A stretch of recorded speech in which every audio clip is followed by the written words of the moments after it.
Our farm family has been here for over 70 years. I am the third generation. We've all had different interests in agriculture, and we've been able to pursue those different interests. So my dad saw an opportunity to do something creative. He saw firsthand with my mom's business with a farm market and garden center that each year she would till up her garden soil and there were peat pots left everywhere.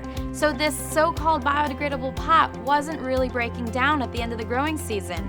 And so he literally started in one bay of our farm shop just experimenting with the concept of being able to use those manure fibers to make a pot. We have cows on this farm to produce milk because we are a dairy farm, but we saw that there was this inherent value in the manure that they gave us. We started Cowpots in 1997.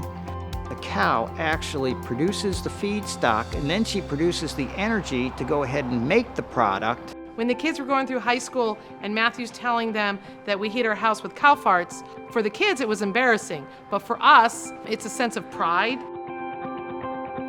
We have one of the longest continuously running digesters in the country. We're capturing a biogas and we're burning that in lieu of heating oil or propane, and that's how we heat our house and our hot water. Right here on this little dairy farm in the northwest corner of Connecticut, we are not only producing a sustainable food source, which is really high in protein, milk, but we're actually generating renewable energy in the process. So we're harvesting that solar power off of our barn roof, and we're capturing the methane from our cow's manure, and we're using that. And so that methane digester is also digesting these manure solids, preparing them for the next step in the process to then eventually turn into a cow pot.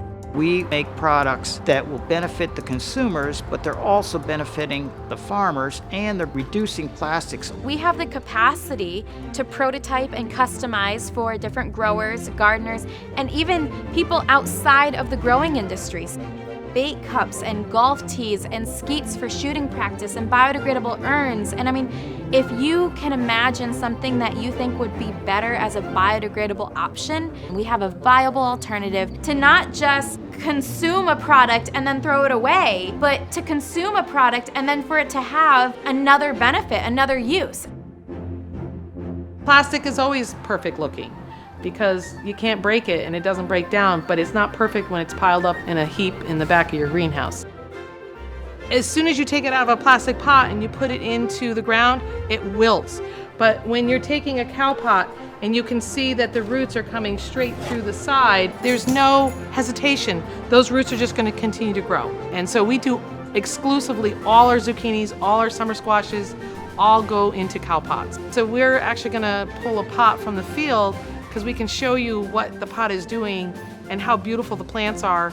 You can just see little pieces of the pot are still attached, but it's definitely basically broken down. So in less than 3 months, the cow pot is completely degraded. No smell. Oh, absolutely. It's, you know, and it's funny, it's like, there is a smell, but it's a compost smell. Kind of loamy, soily. It is absolutely critical to our long-term viability to have alternatives to single-use plastic. And the reality is that's what's being used in the growing industry today, is a lot of single-use plastic.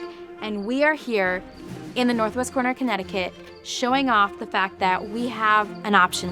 When you put this pot in the ground, you're adding value to the soil.